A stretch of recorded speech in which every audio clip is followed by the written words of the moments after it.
Hello everyone. In this video, I am going to give you an introduction to archaeological anthropology. What is archaeological anthropology? The word archaeology is made of two words, archaeos and logos. Word archaeos means ancient or old and logos means study. Means study of old, study of past is known as archaeology. Study of past societies, study of old societies, study of ancient societies is known as archaeology. And the branch of anthropology that deals with this archaeology means study of old societies is known as archaeological anthropology. We can say that is the branch of anthropology that deals with the study or the reconstruction of the past societies with the help of fossil remains, material artifacts, stone bone tools, pottery, ornaments, statues, hearths, living sites, etc.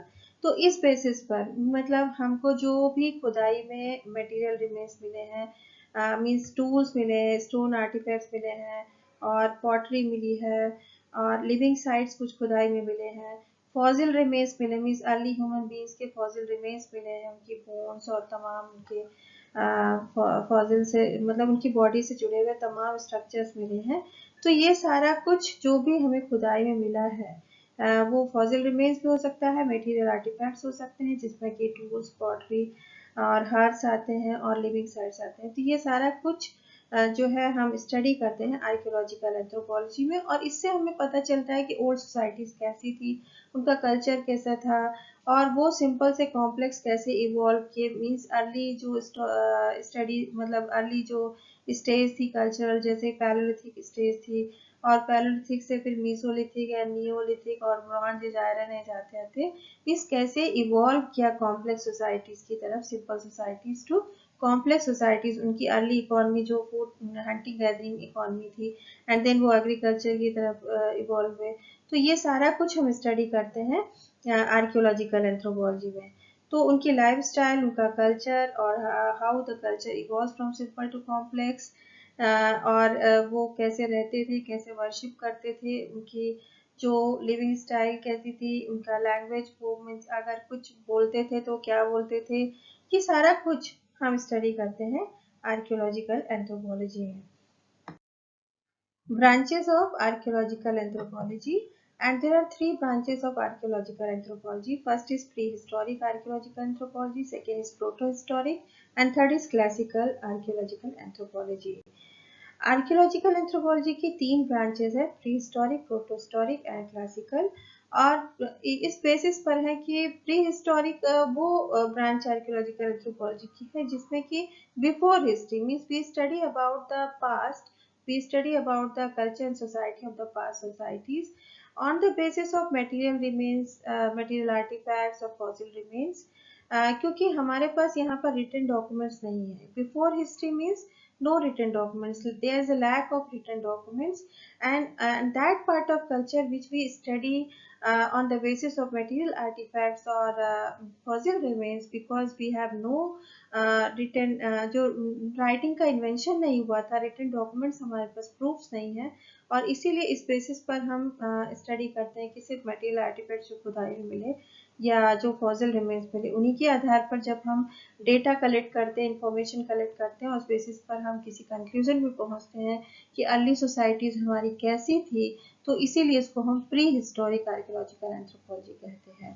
Then second is protohistoric archaeological anthropology, and this protohistoric archaeological anthropology comes in between the prehistoric and classical. Means ये वो culture रहा होगा जब classical means जो history का मतलब written documents मिलने शुरू हो गए क्योंकि राइटिंग का इन्वेंशन हो चुका था। मीन्स जो सिविलाइजेशन फेज है इंडस वैली सिविलाइजेशन, उसके बाद राइटिंग का इन्वेंशन हुआ है, मतलब उसी दौरान हुआ है और तो उसके बाद हमको हिस्टोरिकल डॉक्यूमेंट्स मिल सकते हैं। पर उस फेज में जो हड़प्पन सिविलाइजेशन या इंडस वैली सिविलाइजेशन का जो कल्चर या स्टेज रही होगी, जैसे कि जिसको हम ब्रॉन्ज एज कहते हैं, तो उस पूरे कल्चर को, उस पूरे पीरियड को जो branch of archaeological anthropology study करती है उसको हम प्रोटोहिस्टोरिक कहते हैं। Means the script was invented, means writing तो शुरू हो गई, मीन्स वो स्क्रिप्ट लिखना शुरू कर दिए, but that can not be deciphered, उसको पढ़ा नहीं जा सका। अभी स्टिल वो आर्कियोलॉजिस्ट को पढ़ नहीं पाए हैं कि वो क्या लिखे थे उस दौरान, जो लोग थे उस दौरान रहते थे ब्रॉन्ज एज के समय या हड़प्पन सिविलाइजेशन के समय। उन्होंने स्क्रिप्ट तो तैयार की थी, पर उसका मीनिंग क्या था वो अभी तक पता नहीं चला है। और इसलिए क्योंकि हम इसको मतलब क्लासिकल के बिफोर है और प्री हिस्टोरी के बाद है, इसलिए इसको हम प्रोटो हिस्टोरिक फेज कहते हैं। आर्कियोलॉजिकल एंथ्रोपोलॉजी का ये वो ब्रांच है जो उस कल्चर को स्टडी करता है जिसमें स्क्रिप्ट का इन्वेंशन तो हो गया है पर उसे पढ़ा नहीं जा सका, और इसीलिए इसको हम प्रोटो हिस्टोरिक आर्कियोलॉजिकल एंथ्रोपोलॉजी कहते हैं। Then the third branch is classical or the historical archaeological anthropology, and it studies the history or after the written documents was invented. In this way, all branches of anthropology, prehistoric, whether prehistoric, protohistoric, or classical, they collect the information. Archaeologists collect the information about the past societies, how people lived, how they work together, and how they worship, what they celebrate, and how was their living pattern, economy, and rituals, language, dress, etc. तो ये सारा कुछ हम जानते हैं archaeological anthropology की मदद से। और archaeological anthropologist also known as digging anthropologist, इनको डिगिंग एंथ्रोपोलॉजिस्ट भी कहा जाता है। और by digging the remains of the past, they study the sequences of the cultural evolution. Means जो भी अर्ली स्टेजेस थी और फिर उससे धीरे धीरे इवॉल्व होते हुए आज की जो प्रेजेंट कल्चरल स्टेज है वो कैसे इवॉल्व हुआ, और ये सारा कुछ डिगिंग के द्वारा, मीन्स जो अर्ली मटेरियल रिमेन्स जो मिलते हैं हमको आर्टिफैक्ट्स, उसके आधार पर इनको पता चलता है। और जैसे जैसे इन्हें कॉम्प्लेक्सिटी दिखाई देती है आर्टिफैक्ट्स में, ये समझते हैं कि जो अर्ली फीचर्स दिखाई देते हैं, मीन्स क्रूड फॉर्म में है कुछ टूल्स, एंड देन वो कुछ मैच्योरिटी उनमें आती है टूल्स टूल मेकिंग में। तो इस तरह पता चलता है कि अर्ली सोसाइटीज कैसी रही होंगी, उनके टूल मेकिंग जो टेक्निक्स कैसी रही होंगी, और बाद में कैसे कैसे इवॉल्व करते गए, और उसी के आधार पर उनकी इकोनॉमी, उनकी कल्चर, सारा कुछ पता चलता है। First they locate a site, means archaeologist कैसे काम करते हैं, पहले वो एक साइट को लोकेट करते हैं, देन उस साइट को एक्सकेवेट करते हैं, खुदाई करते हैं, and then they preserve the remains for the later study. Prehistoric archaeology means the branch of archaeology that deals with the study of culture of past societies, and for which we have no written records, or which for which we lack the written records. ऐसे culture को का जिसके लिए हमारे पास कोई return records नहीं है, और जब हिस्ट्री का इन्वेंशन नहीं हुआ था उस काल को स्टडी करते हैं, उसको हम हिस्टोरिक आर्कियोलॉजिकल एंथ्रोपोलॉजी कहते हैं। And in other words, we can say that the study of antiquities belonging to periods before history is a study of Stone Age. As stone tools या stone artifacts जो है वो सबसे ज़्यादा cover करते हैं इस पूरे prehistoric culture को, इसीलिए इसको Stone Age कहा जाता है, and that is why it's also known as study of Stone Age. It covers 99% of human history, as writing first appeared only about 5,000 years ago. और इसीलिए इसको मीन्स सबसे बड़ा जो काल होता है प्री हिस्टोरिक कल्चर का, और उसको स्टडी करता है prehistoric archaeology. It's a social science, as archaeologist not only studies the physical features of the remains but also the socio cultural traditions and evolution through different stages. In prehistoric archaeological anthropology we study about the culture of Paleolithic, Mesolithic, Neolithic, culture, Copper Age, Bronze Age and Iron Age। तो इसमें हम जो 3 system है, पूरा stone age, lithic age, जिसमें कि palaeolithic, mesolithic and neolithic culture आता है, then bronze age, copper age पढ़ते हैं, और आयरन एज पढ़ते हैं। ये सारा कुछ हम प्री हिस्टोरिक आर्कियोलॉजी में पढ़ते हैं। The term pre history was first use by Turner in 1833, a French scholar. Turner was a French scholar, and he, for the first time, he coined this word prehistory. Prehistory word जो है सबसे पहले Turner के द्वारा coin किया गया था 1833 में। पुटमैन ने 1851 में he referred prehistory as a period beyond history, means history के बियॉन्ड जो पीरियड है वो उसको प्री हिस्ट्री कहा गया, बिफोर हिस्ट्री।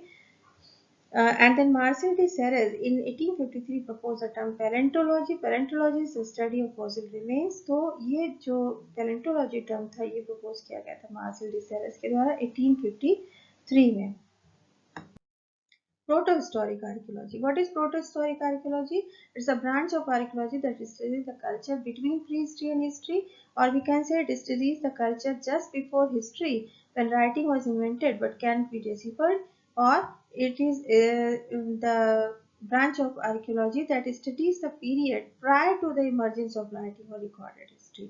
Means writing के emergence के पहले और या रिकॉर्डेड हिस्ट्री जो हमारे पास डॉक्यूमेंट्स हैं उसके जस्ट पहले का जो स्टेज है वही है प्रोटोहिस्टोरिक आर्कियोलॉजी या the branch of archaeology that studies the period prior to the emergence of writing or recorded history is known as protohistoric archaeology, and it studies Bronze Age, Harappan civilization and Iron Age. In protohistoric archaeology we study about तो जो late bronze age या Harappan civilisation का जो phase था उसको हम यहाँ पर पढ़ते हैं.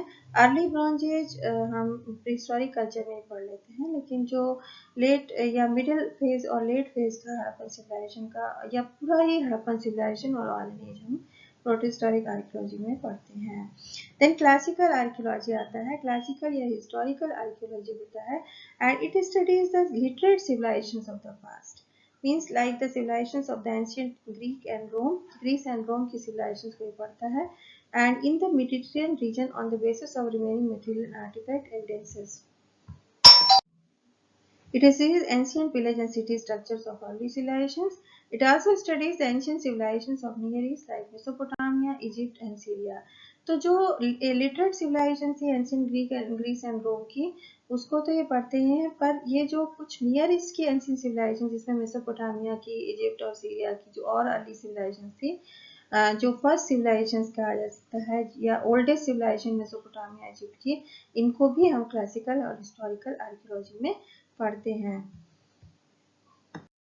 Chronocultural ages means how the past of the human history or how the जो ह्यूमन कल्चरल पास्ट है उसको डिफरेंट स्टेजेस में कैसे बांटा गया एंड आर्कियोलॉजिस्ट के द्वारा कि वो on the basis of material artefacts means कैसे कैसे कल्चर इवॉल्व होता गया वो हम पता लगाते हैं मटेरियल आर्टिफैक्ट्स के आधार पर या फॉसिल रिमेन्स के आधार पर, और उसी के आधार पर हमने डिफरेंट कल्चरल स्टेजेस में पूरे जो ह्यूमन का हिस्टोरिकल पास्ट है उसको बांटा. और इसकी शुरुआत सबसे पहले 1836 में क्रिश्चियन जे थॉमसन ने की. It was Christian J Thompson 1836 who gave the first systematic threefold classification of human history: stone age, bronze age and iron age. इन्होंने 3 एजेस में बांटा पूरे ह्यूमन हिस्ट्री को, और इसमें पहला है स्टोन एज, दूसरा है ब्रॉन्ज एज एंड तीसरा है आयरन एज. और ये मटेरियल आर्टिफैक्ट्स के आधार पर इस तरह अरेंज किया गया 3 एजेस को, क्योंकि जो अर्ली स्टोन आर्टिफैक्ट्स मिले मीन्स जो स्टोन आर्टिफैक्ट्स तो पूरे एजेस में मिले हैं, ब्रॉन्ज एज में भी और आयरन एज के दौरान भी तमाम स्टोन आर्टिफैक्ट्स और स्टोन टूल्स ऑर्नामेंट्स सब मिले हैं, लिविंग साइट्स मिली हैं. पर क्योंकि जो मेजॉरिटी ऑफ जो स्टोन जो आर्टिफैक्ट्स है वो स्टोन एज के द्वारा मीन्स अर्ली एजेस में मिले हैं, फिर क्योंकि धीरे धीरे फिर मेटल कन्वेंशन हो गया, bronze means copper and iron zinc का, तो इस तरह जो है डिफरेंट एजेस में फिर बांटा गया और यहाँ पर मेटल एजेस का नाम है. तो ये स्टोन एज है और ये मेटल एजेस है. तो पहला है स्टोन एज. अब स्टोन एज क्योंकि स्टोन आर्टिफैक्ट सबसे ज्यादा मिले हैं पूरे प्रीहिस्टोरिक कल्चर में, तो इसीलिए एंटायर प्रीहिस्टोरिक कल्चर को डिवाइड किया गया है लिथिक एजेस या स्टोन एजेस में. ब्रॉन्ज एज को भी चाल्कोलिथिक कहा जाता है, मीन्स लिथिक वर्ड यहाँ पे भी यूज किया जाता है आयरन एज में क्योंकि लार्ज मेगालिथिक स्ट्रक्चर्स मिले हैं, mega means large stone structures मिले हैं और इसीलिए इसको आयरन एज को मेगालिथिक. तो इस लिथिक एजेस हैं ये सारी, और पूरा प्री हिस्टोरिक कल्चर में हम लिथिक एजेस को पढ़ते हैं. Lucretius in 1st century BC and P.F. Sohm of Denmark in 1776 also advocated the idea of classifying prehistoric past of man in stone, bronze and iron age. तो Christian J Thompson के पहले लुक्रेटियस ने अपनी poem में 1st century BC में ही ये idea दिया था, और P.F. Sohm ऑफ डेनमार्क जो 1776 में उन्होंने भी ये इस तरह का जो प्री हिस्टोरिक पास्ट को 3 एजेस में बांटने का एक विचार रखा था और उसी को पूरा किया क्रिश्चियन जे थॉमसन ने 1836 में। और सबसे पहले systematic classification three fold Christian J Thomsen ने दिया stone age, bronze age and iron age में। देन सेकेंड जो 2 एज सिस्टम डेवलप किया लुबक ने 1865 में, and he divided the man's prehistoric past of the stone age into palaeolithic and neolithic. तो जो stone age है या लिथिक एज है उसको उन्होंने 2 में बांटा, पैलियोलिथिक एंड नियोलिथिक में। देन लार्टेट ने 1870 में, लार्टेट इन 1870 ही further divided this Palaeolithic into lower, middle and upper is on the basis of material artefacts. Early artefacts को लोअर में, देन मिडिल आर्टिफैक्ट जो लेट आर्टिफैक्ट्स बाद में मिले उनको मिडिल में, और जैसे जैसे उसमें और कॉम्प्लेक्सिटी दिखाई जाती है उनको अपर पैलियोलिथिक में रखा गया। और उसी आधार पर ये 3 स्टेजेस का डेवलपमेंट हुआ। Lartet 1870 further divided palaeolithic into lower, middle and upper Palaeolithic.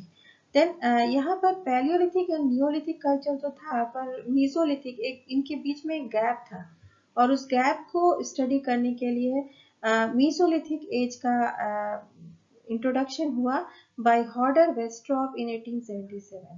तो हॉडर वेस्ट्रॉप ने ही 1877 में मीसोलिथिक एज को इंट्रोड्यूस किया, मींस पैलियोलिथिक एंड नियोलिथिक के बीच में जो एज है दैट इज मीसोलिथिक। तो फिर 3 एज सिस्टम फिर डेवलप हुआ स्टोन एज का, Palaeolithic, Mesolithic and Neolithic. Then Gabriel de Montlet in 1930 argued that it's more significant to identify the traditions of culture instead of ages. Means cultural ages means जैसे lower Paleolithic culture है या Paleolithic age है, Mesolithic age है, इसकी जगह उन्होंने कहा कि tradition word हम use कर सकते हैं। Means Paleolithic tradition, Mesolithic tradition, Neolithic tradition और चालकोलिथिक ट्रेडिशन, मेगालिथिक ट्रेडिशन। तो क्यों tradition means for a particular period of time जो भी टूल आर्टिफैक्ट्स उस दौरान बनाए गए या टूल मेकिंग टेक्निक्स एक स्पेसिफिक यूज की गई, उस पूरे काल को, उस पूरे टाइम पीरियड को उन्होंने ट्रेडिशन वर्ड यूज करना सही समझा। सेम वही चीजें यहाँ पर दिखाई गई हैं, chronocultural ages and this 3 age system. C J Thomsen ने सबसे पहले 1836 में इसको डिवाइड किया, द क्रोनोकल्चरल एजेस और द ह्यूमन पास्ट और human cultural history into 3 ages, stone age, bronze age and iron age on the basis of material artifacts, availability of material artifacts जो भी हमको मिलती गई खुदाई के दौरान, और डिफरेंट डेटिंग टेक्निक से हमने पता लगाया कि जो अर्ली स्टोन टूल्स रहे होंगे सिर्फ स्टोन टूल्स मिलते थे, और फिर बाद में धीरे धीरे उस दौरान कुछ बोन टूल्स या स्टोन टूल्स मिले, एंड देन मेटल टूल्स का मिलना शुरू हुआ। तो उसके आधार पर लेटर स्टेजेस का नाम मेटल एजेस, जिसमें कि bronze age and iron age किया गया। Then Stone Age is divided into Paleolithic and Neolithic by Lubbock in 1865, and then further division of Paleolithic into Lower, Middle, and Upper by Lartet in 1870. And this Mesolithic age in between the Paleolithic and Neolithic was introduced by Hodder Westrop in 1877. So this was all about the chronocultural ages, how the cultural ages were developed by different archaeologists on the basis of material remains and fossil remains. This was all about the archaeological introduction of archaeological anthropology. Thank you very much. Please like and like, share and subscribe. And अगर आपको ये video पसंद आया होगा तो please इसको subscribe कर दीजिएगा, लाइक कर दीजिएगा और शेयर कर दीजिएगा, और अपने वैल्यूबल सजेशंस आप कमेंट बॉक्स पर भेज सकते हैं। धन्यवाद, thank you once again, and meet you in the next video.